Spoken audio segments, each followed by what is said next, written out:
Anda menyaksikan Silang Pendapat kali ini bersama saya, Ahmad Murodi.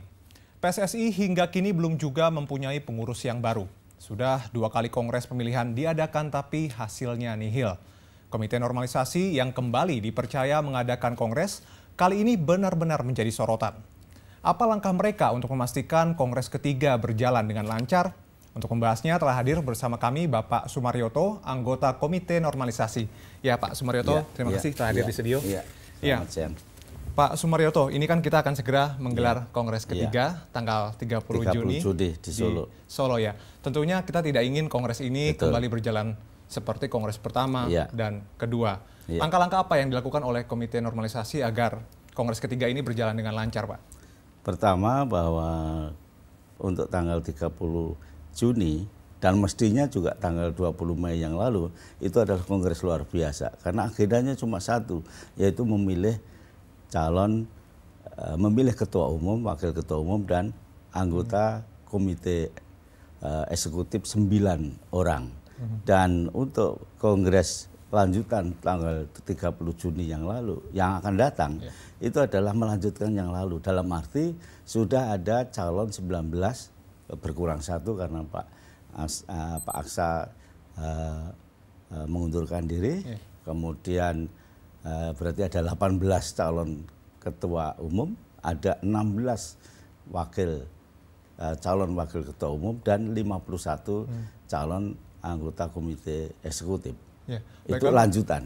Lalu bagaimana Pak caranya untuk langkah-langkahnya? Kemudian langkah berikutnya adalah menentukan tanggal 30 Juni ini ya harus katakanlah adanya cuma sukses dan tidak gagal karena tidak ada waktu lagi. Adanya hanya tinggal 30. Kemudian persiapannya jelas bahwa kita diharapkan juga bahwa tugas daripada Komite Normalisasi kan di selain kongres juga ada satu lagi, yaitu menyelesaikan masalah LPI. Oke, kita bicara mengenai kongres bahwa persiapan kongres dibanding waktu juga tanggal 30 Juni juga tempat kita terus terang saja ya kita mengambil Solo karena Solo memang sudah terkenal kota sejarah juga, Persis Solo sebagai pendiri PSSI, kemudian juga prapon pertama diselenggarakan di Solo, kemudian LPI pun juga sukses di Solo loh. Meskipun LPI jadi permasalahan, tapi tanpa Solo LPI tidak akan lahir. Pada itu yang melahirkan pertandingan pertama pembukanya di Solo. Kemudian yang terakhir suksesnya Persis Solo atau Kota Solo menyelenggarakan kejuaraan atau final divisi utama kemarin sukses, baik tanpa ada alangan sesuatu pun. Nah, kebetulan kan kemarin Komite Normalisasi berencana untuk berdialog dengan sejumlah pihak yang nanti kemungkinan akan ikut serta pada kongres ketiga nanti. Mungkin juga Pak Agung juga mungkin nanti akan berdialog dengan Pak Arifin, kemudian Pak George tentang untuk menyelesaikan masalah supaya kongres nanti berjalan dengan lancar. Menurut Bapak apakah itu cukup efektif untuk memastikan bahwa kongres nanti akan berjalan lancar, Pak? Yang pertama bahwa dialog ini besok malam dilanjutkan rapat kerja dengan Menpora, Komisi 10 DPR RI, rapat kerja dengan Menpora besok malam jam 21, juga rapat dengar pendapat umum dengan Ketua KOI-KONI dan Ketua Komite Normalisasi dalam rangka menekankan kembali komitmen yang diharapkan dari pemerintah. Karena rapat kerja yang 2 atau 3 minggu yang lalu, 4 kesimpulan, salah satunya bahwa pemerintah diminta oleh anggota Komisi 10 DPR RI mengawal dan menjamin agar apabila ada kongres lanjutan itu bisa katakanlah sesuai dengan ketentuan dan ketetapan FIFA. Inilah yang menjadi. Baik Pak, sebelumnya kan untuk membuat supaya kongres nanti berjalan lancar tentu saja kita tidak bisa melupakan apa yang terjadi pada kongres pertama dan kedua. Ini ada sedikit gambaran tentang kegagalan kongres PSSI di yang pertama dan kedua. Ini masa bubarkan paksa dan kongres ricuh, deadlock dan berakhir ricuh. Dua-duanya berujung ricuh, gagal. Nah, ini sementara dari kelompok yang menamakan diri tadi kelompok 78 menganggap sebetulnya bahwa Komite Normalisasi tidak demokratis menjalankan kongres dan banyak suara-suara yang tidak didengar. Nah, komentar Bapak bagaimana? Jadi Komite Normalisasi ini dibentuk FIFA untuk menyelenggarakan 3 tugas, yaitu tugas pertama adalah Kongres PSSI yang dibatasi tanggal 20 Mei supaya menyelesaikan kepengurusannya atau menghasilkan kepengurusan. Kedua, menyelesaikan masalah LPI.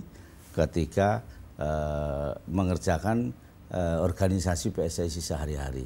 Inilah kita harapan-harapan, kemudian persiapan dan sebagainya, kita mengambil waktu yang terpanjang yaitu tanggal 30 dalam rangka untuk persiapan menuju ke sana. Oke, Pak, ini kita lihat dulu, ini adalah salah satu pernyataan dari seorang anggota kelompok 78 tentang rencana mereka setelah deadlock di Kongres. Kita lihat dulu.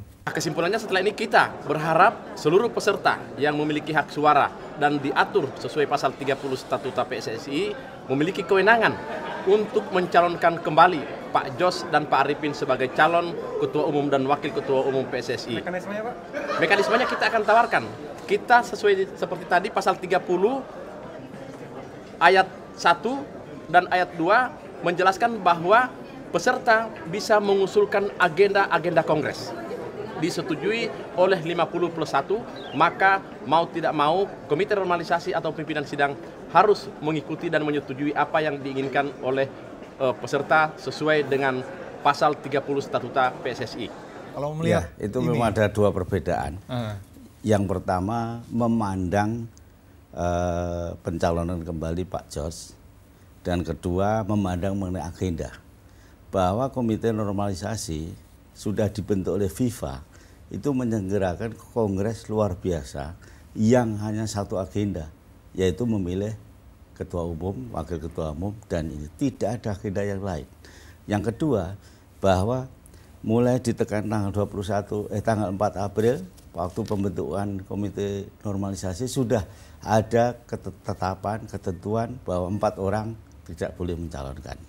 Kemudian ditekankan lagi tanggal 21 April pada saat 19 April Pak Agung ke Zurich, tanggal 21 April ya ada surat lagi ketetapan pemberitahuan bahwa itu tidak boleh. Inilah yang ada suatu perbedaan bahwa memang betul statuta dan sebagainya begitu. Namun Pak, ini kita sekarang bicara tentang kemungkinan sanksi FIFA.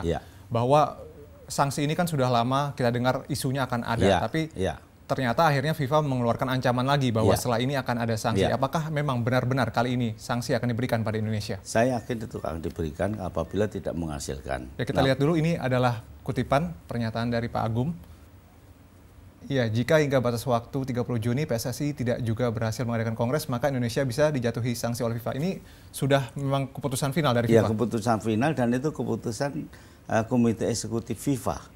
Jadi otomatis tanggal 1 Juli itu otomatis kena sanksi. Tanpa kemudian ada surat menyurat, sudah otomatis. Oke. Gitu. Ya, baik Pak, kita harus jeda dulu sebentar.